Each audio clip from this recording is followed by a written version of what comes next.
bendiciones del Elohim Altísimo, el Rey de Israel, esté con ustedes hoy y cada día. Les doy la bienvenida a este canal, Enseñanza y Verdad. Estaremos hoy con la segunda parte de lo que he llamado la historia del cristianismo. Más bien lo que estoy haciendo, diría, un resumen de lo que es la historia del cristianismo, por supuesto. Bien, entonces, empezamos. En la primera parte quedamos cuando el emperador Teodosio I entonces había firmado un decreto donde quedaba establecido la Santísima Trinidad. Entonces, por medio de ese decreto.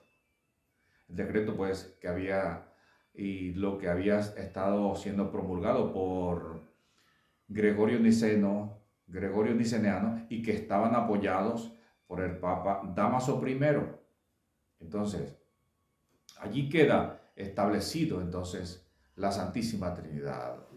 Y como religión oficial del Imperio Romano, el cristianismo, porque Teodosio después dijo, un solo imperio, una sola religión. Y quedó entonces establecido de manera oficial el cristianismo como la religión del Imperio Romano. Porque Constantino lo que había hecho era firmar el edicto de Milán, más bien dando libertad de culto. Y ahora con el decreto de Constantino, con el decreto de Teodosio, entonces quedaba, ahora sí, como de manera oficial ya reconocido, nombrado, el cristianismo como la religión oficial del Imperio Romano. Después del 381, en el año 400, surgió un documento llamado la Vulgata Latina. Y si usted entra por primera vez, entonces le invito a que vea el capítulo llamado El Camino de la Escritura, y allí va a encontrar entre ellos lo que es la Vulgata Latina. Esta Biblia vino a ser entonces la Biblia oficial del Imperio Romano durante 1000 años, es decir, hasta el año 1453, que es cuando definitivamente desaparece el Imperio Romano. Pero entonces, con el decreto del emperador Teodosio I, con lo que había establecido Constantino, libertad de culto. Entonces, los líderes religiosos cristianos católicos ahora empezaron entonces ellos a llevar a cabo todo lo que ellos venían planeando y organizando desde el año 300, desde el Concilio de Elvira. Y empezaron entonces a llevarlo a cabo y a dar sus enseñanzas, a establecerlos como dogma. Entre esas cosas que ellos empezaron a enseñar al pueblo es que tranquilamente se podían adorar imágenes, cosa que está prohibida por el Creador. En el libro de Éxodo encontramos cuando Él dice, yo soy Yahvé tu Elohim. No te hagas imagen. Es una orden que está dando. No te hagas imagen, ni de lo que está en el cielo, ni de lo que está en la tierra, ni mucho menos lo que está debajo de la tierra. No te inclines a ellos ni los adorarás. Eso es la orden que da el Creador del universo. Pero entonces los líderes religiosos cristianos católicos empezaron a enseñar, no, que es que nosotros no lo estamos adorando, sino que los veneramos, que viene siendo un sinónimo, viene siendo lo mismo. Y el Creador entonces especifica por qué no se debe adorar. Y eso lo aclara en el Salmo 115, cuando dice que tienen pie y no caminan, tienen manos y no palpan, no pueden tocar, tienen boca y no hablan, tienen nariz y no huelen, tienen ojos y no ven. Y lo peor es entonces que tienen oídos y no oyen. Es decir, que por más que la persona les pida, les suplique, les implore, les ruegue, así sea gritado o como quiera o cuantas veces quiera, no le va a oír. Pues, y mucho menos va a responder porque no puede hablar.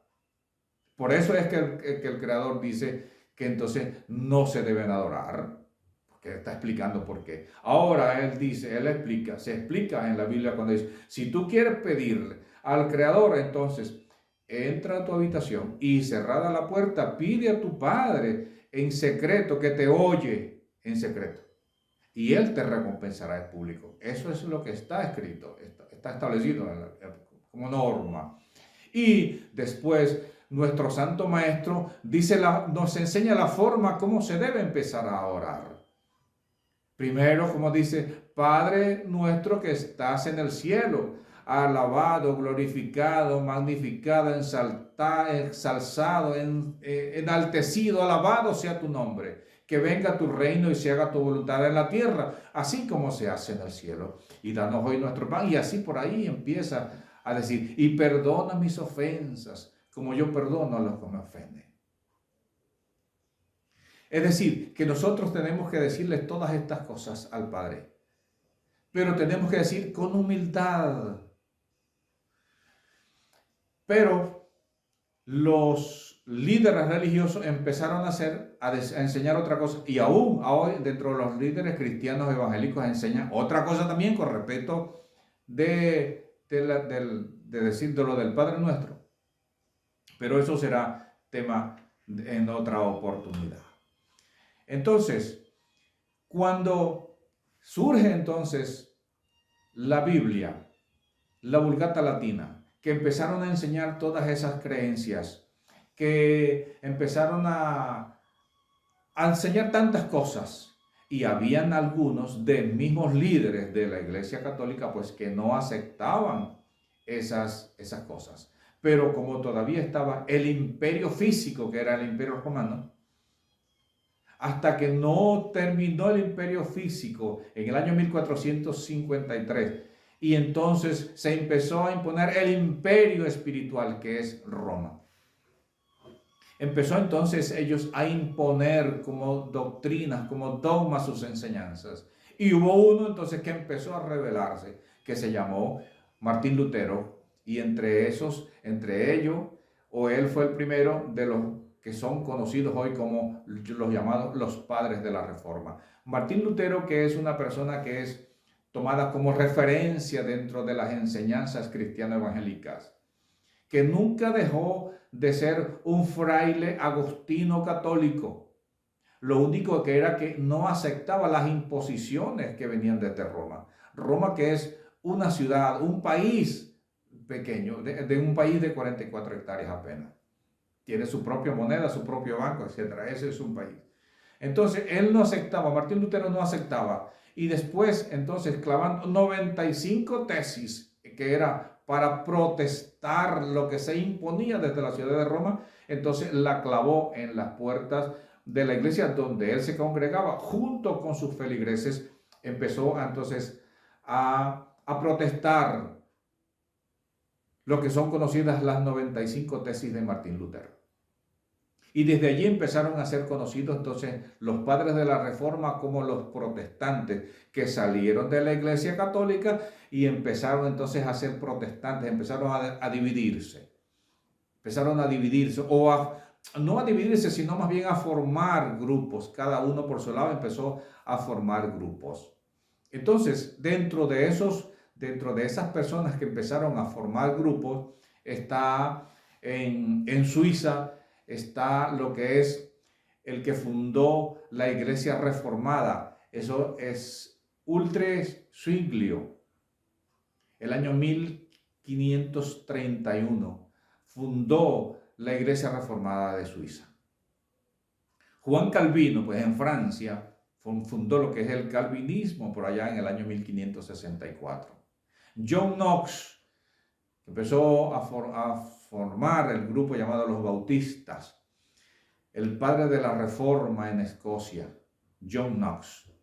Ahora, John Knox, que está en Escocia, cuando ellos empezaron, cuando se descubrió el Nuevo Mundo, cuando se descubrió América, que empezaron los ingleses, los de las Islas Británicas, que empezaron a ir hasta el Nuevo Mundo, empezaron a formar ciudades. Ellos, los que salieron de la ciudad de York, que antes era conocido como la ciudad de Eborukán, donde murió Constancio Cloro, que era el padre de Constantino.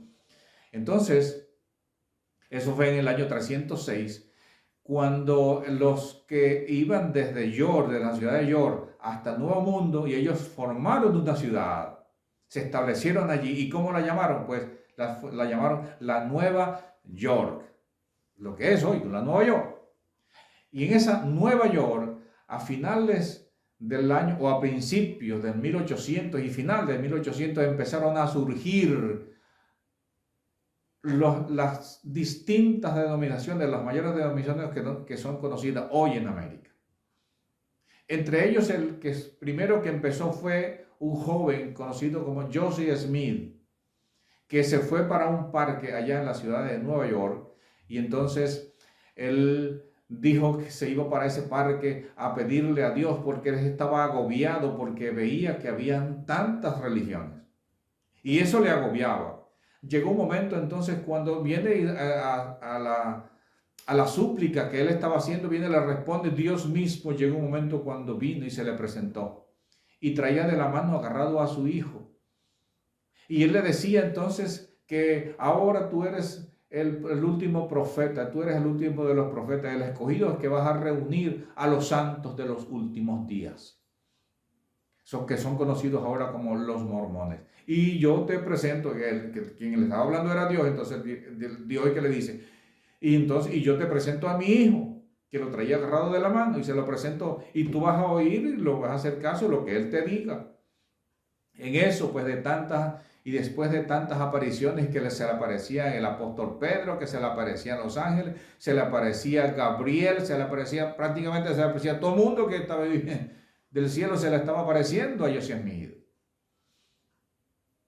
Y entonces él empezó a dar una enseñanza y a decir, si nosotros vemos a la imagen real de Joseph Smith y cómo lo presentan los mormones, entonces hay una gran diferencia. Está el libro del Mormón. He leído el libro del Mormón y es bien interesante, ¿verdad? Que no tiene nada que ver con realmente lo que es la escritura. Pero eso fue entonces por allá por los años 1830 en Nueva York. Después salió una mujer llamada Helena de White Gould, el año 1844, allá en Maine, después un poco más arriba de Nueva York. Ella empezó entonces a enseñar y a decir ella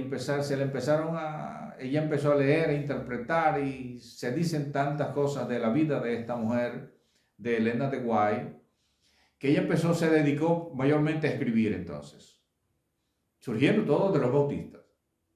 Empezaron a escribir, ella empezó a escribir y empezó a llamar un grupo llamado entonces los grupos del séptimo día o los adventistas. Y dentro de los adventistas, ellos se rigen no solo o no tanto por lo que diga la Biblia, sino más bien por los libros que escribió Helena de White. Y sobre todo, el mayor de los libros que escribió ella, o el más amplio, más extenso que escribió ella, es Los Patriarcas y Profetas, que es la referencia o el referente de los adventistas. Todo lo que diga Helena de White en ese libro, eso es, bueno, pues, es como dijeron los curas, eso va a misa. Es así, porque así lo dijo Helena de White. Y eso es lo que impuso. Después sale un hombre también tremendo. La vida de este hombre es bien compleja. Charles Taze Russell, en los años 1870, en Pensilvania, en los Estados Unidos. Charles Taze Russell empezó a formar los que son conocidos hoy por hoy como los testigos. Saben que ellos van cambiando de nombre a medida que se les va acomodando, se les va poniendo la cosa, pues se les va a cambiar. Ahorita son testigos cristianos. Antes no eran testigos cristianos, ahora son testigos cristianos. Charles Taze Russell. Este era un hombre bautista también, pero que no solamente era bautista, sino que era masón, practicante de la masonería. Y la masonería pues no tiene que ver, no tiene nada que ver ni con el cristianismo ni con lo que él enseñó, pero que eso es lo que se sigue, lo que él enseñó, pero él no era lo que él vivía la masonería. Y es tanto así que usted si va a ver la sepultura donde él está, donde están sus restos, pues lo que está arriba de esa tumba, lo que está es una pirámide. Y en una de las caras está el símbolo de la masonería que se encuentra en la iglesia masónica de Filadelfia. Y es que es el símbolo de la masonería, que es, pues, y él, como era masón, de grado 33, era Charles Taze Russell, masón, fundador de los llamados testigos, con una enseñanza distinta a lo que él practicaba o profesaba. Así que es una cuestión bien revuelta.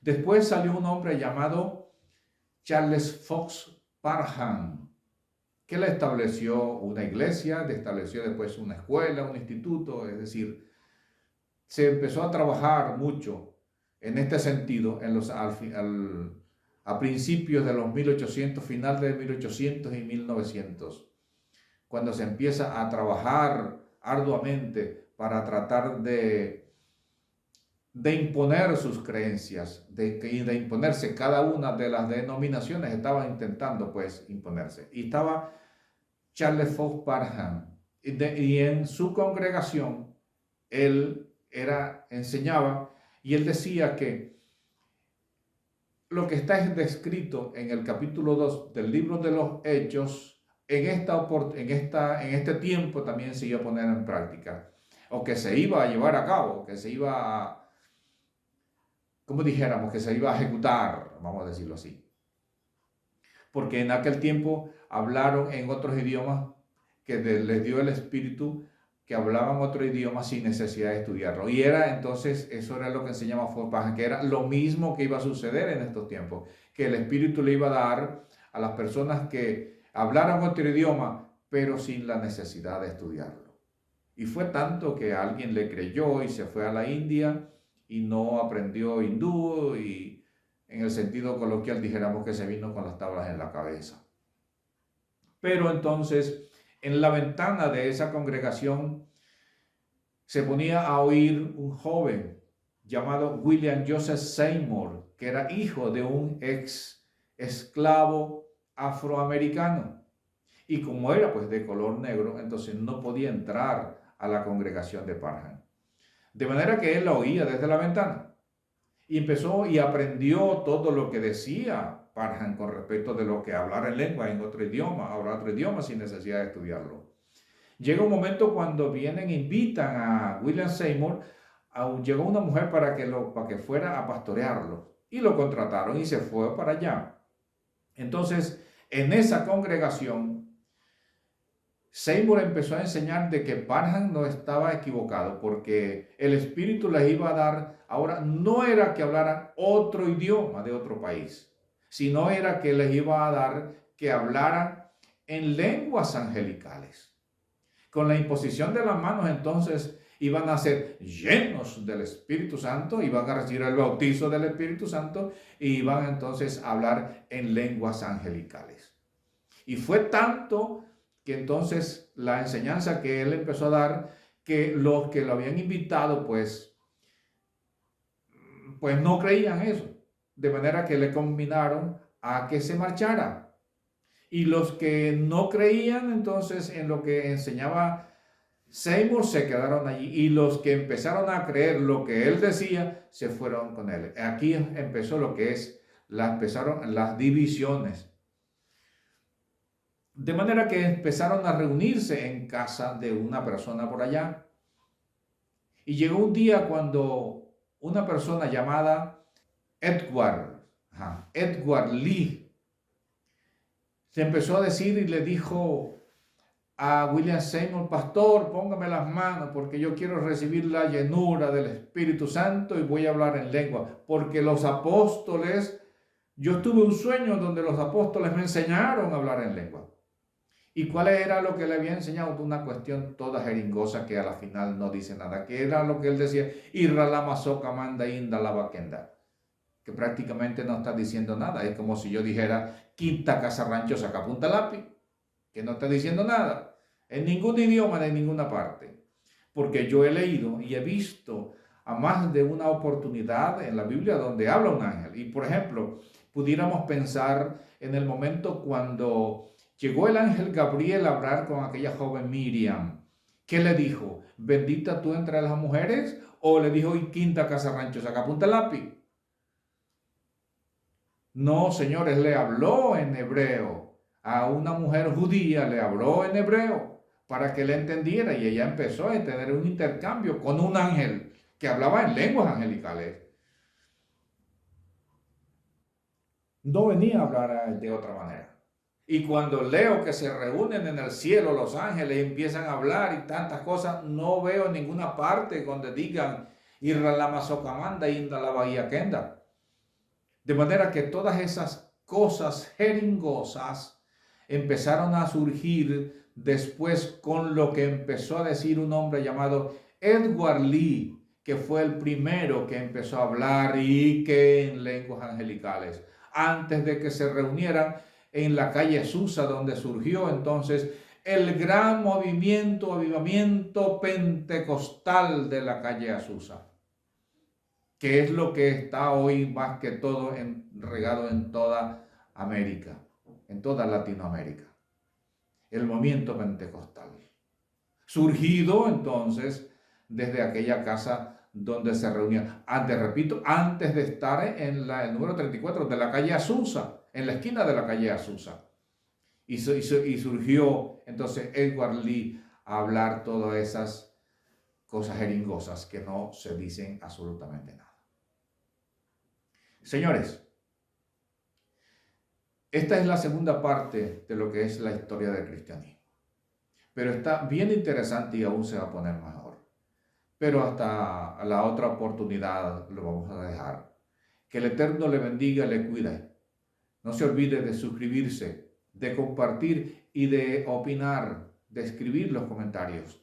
Hasta la próxima oportunidad. Que el Eterno le cuide y le bendiga. Shalom.